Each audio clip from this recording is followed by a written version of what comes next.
Leandro Shira, followed by Alfredo Lugo, and looks like Jose L. Gonzalez.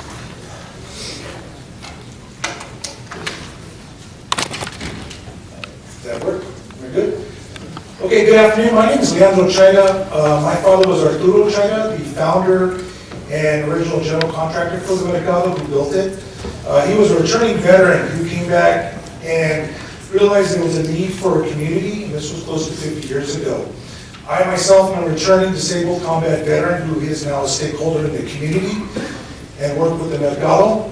And we say no to this project, this high-density housing on First and Lorena, because it's the wrong project for the area. It's wrong, especially the wrong project for this point.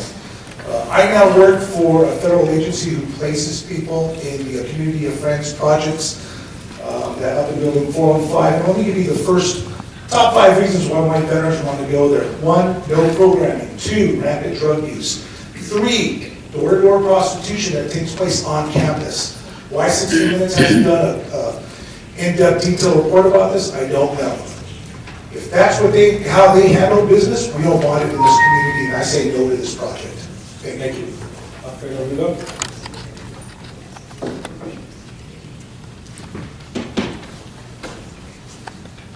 Yes, I'm Alfredo Lugo, and I'm a retired documentary producer, and I'm here to speak to the necessity of having a cultural center there.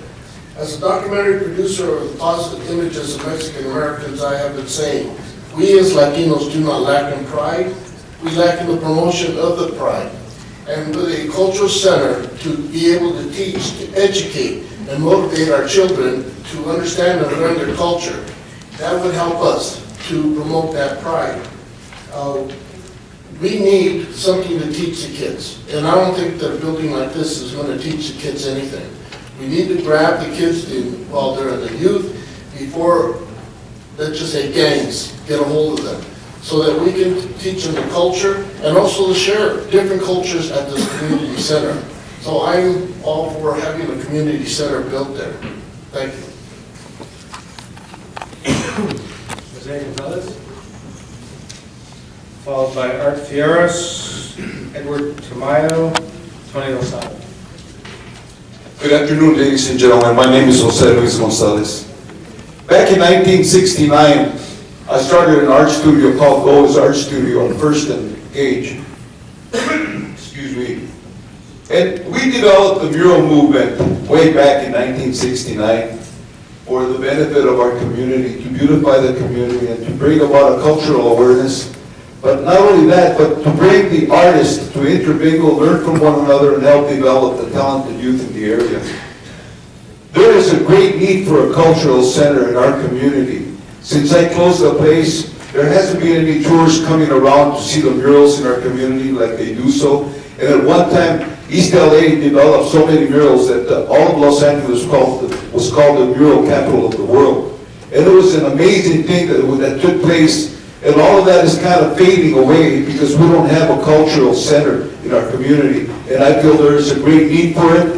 And in that corner of First and Lorena is the best place for a cultural center. And I'm totally opposed to the project they have now. Thank you.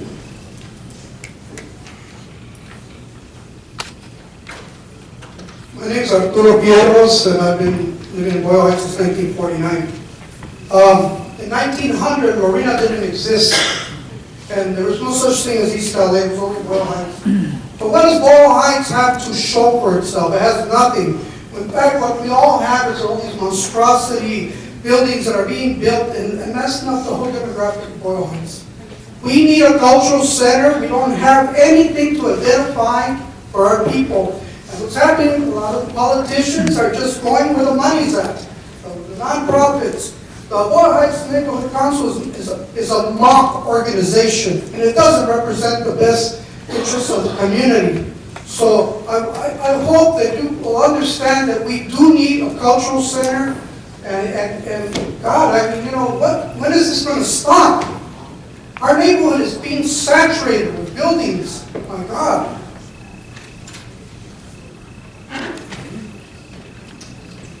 Hello, my name is Edward Tamayo. I was born in Boyle Heights.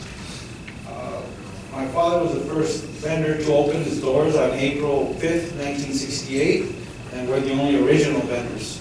So me and my brothers have seen the changes in the community, and we only live a mile away. I'm not into this high density, you know, we have the highest density, I believe, in all of the city of LA. So why do you want to bring more housing? These other projects, they're going to bring more people, a higher density to the community. I don't understand why.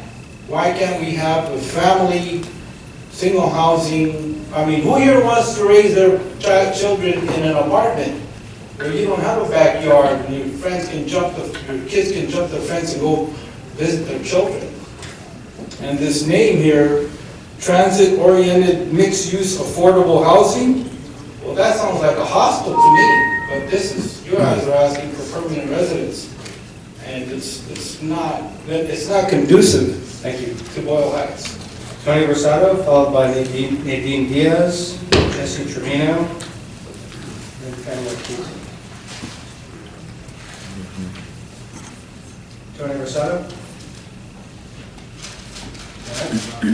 Nadine Diaz? Okay, Jesse Trevino? Rita Gobert Rodriguez? Followed by Renee Chavez. Good afternoon, my name is Rita Gobert Rodriguez, and I'm against this project on First and Arena. I've been against it from day one. I always wanted a pocket park there, but we do need a culture center with arts and crafts and showing the community of just having a nice place for everyone to go and research their heritage. I represent myself, my neighbors who are property owners and live on their property, and we're all within 500 feet. I'm also representing some of the businesses on First Street and Indiana. Thank you. Thank you.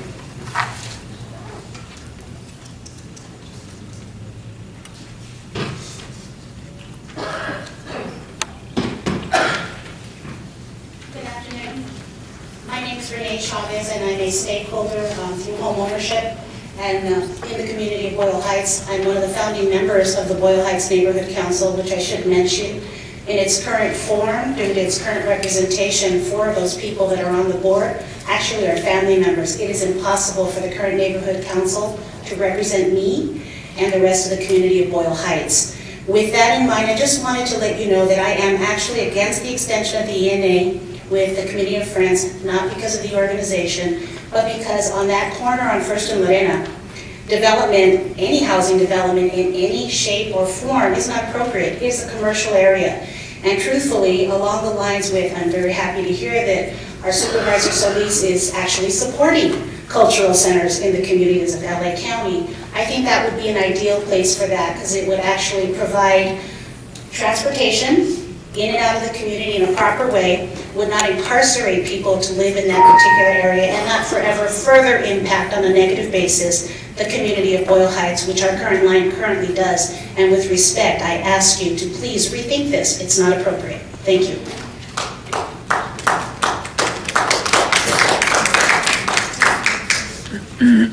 Jenna, did you? Mr. Chair, can I just ask staff a question and presentation? Could you share with us the process and whether or not the voices about the cultural center were part of the community meetings? And because we know consensus comes out of the meeting, not necessarily total agreement, I just simply like to know whether those voices were raised in the community meetings. Thank you.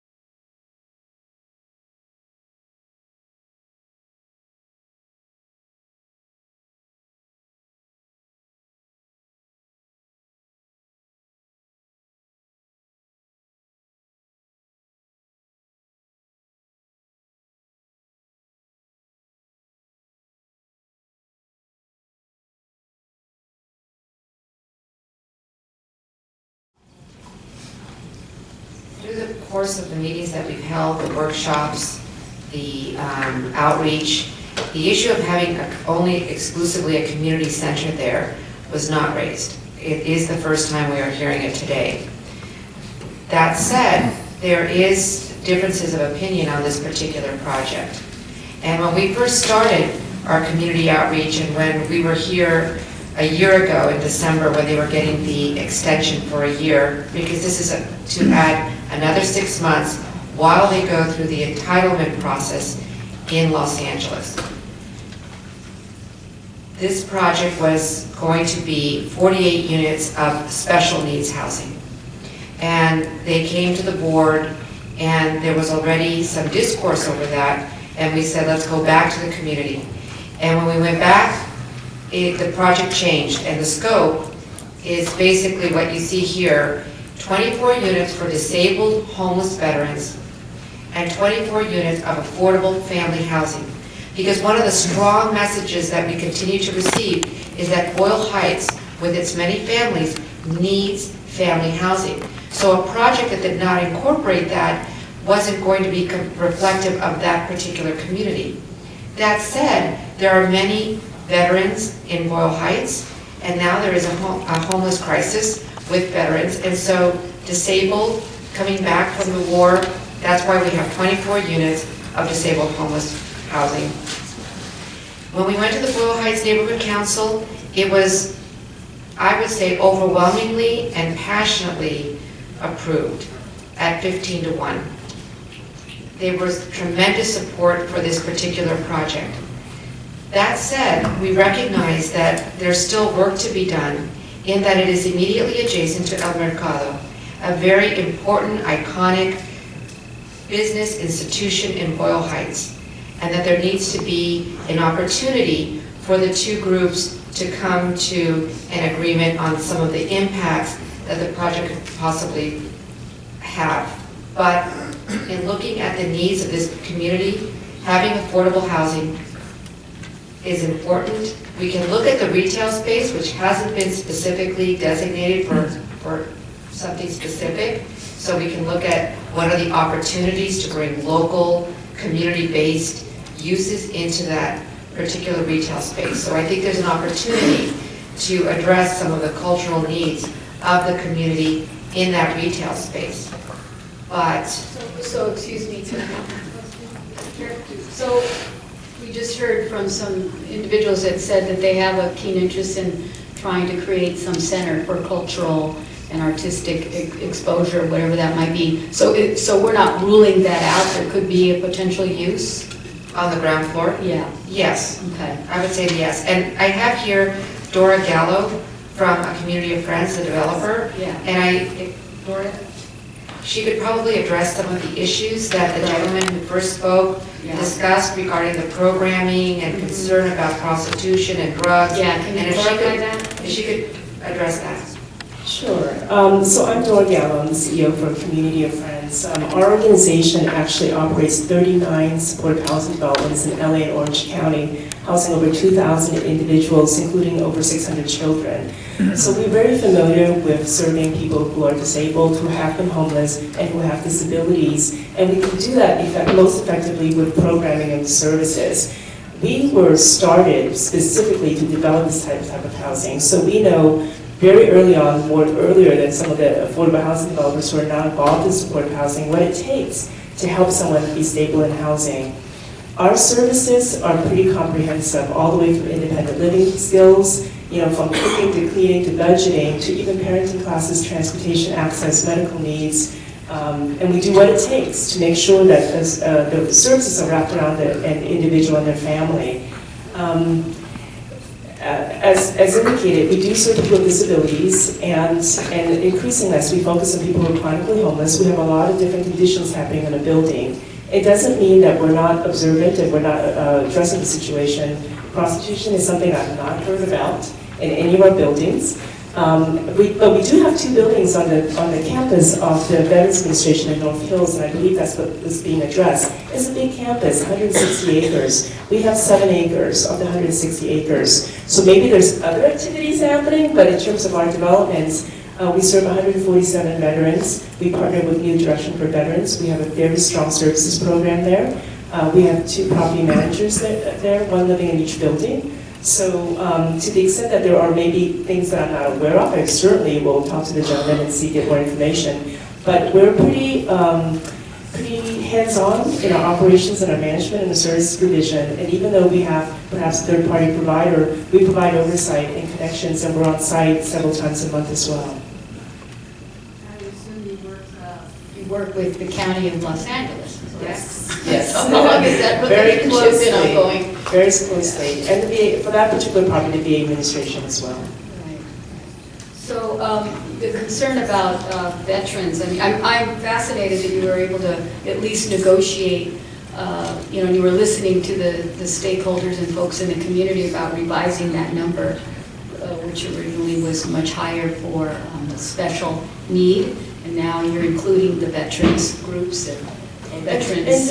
And during the 6-month community process, we also actually started to hear more about the desire for early learning centers and childcare centers, and then a fitness related use because of the walking paths over at the Evergreen Cemetery right next door. So we have been talking to the YWCA, we have been talking to an early child care center, but nothing has been signed because we're still going through this process with a joint development agreement with Metro, so we haven't inked anything, and if in fact the desire is to perhaps twist and turn and look at a cultural center, we can certainly do that. We're very supportive of that. One of the things that came out of the process was also an art component. We are voluntarily imposing an art component on the project, and we have made a commitment to the community to dedicate resources to have 2 areas of art, one of which could be a mural, because there's a wall that faces the alley between our building and the Mercado, and we've been looking at that to see what we can do with that. So there's certainly opportunities to incorporate that aspect into the project as well. Those sound very promising, given what we heard from the folks that came down here, and I want to thank them for that those might be something as we move forward on the project. But thank you for moving along in the manner that you have. Mr. Chair. I just wanted to indicate to my colleagues my awareness of the work of a community of friends over the years.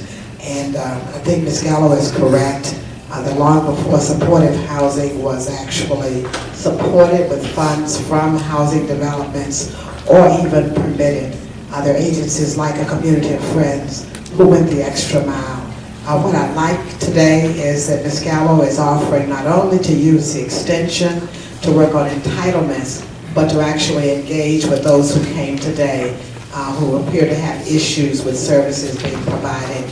And I think that is commendable, and it makes me support the extension further so that we can actually create more win-win situations. Thank you for your good work.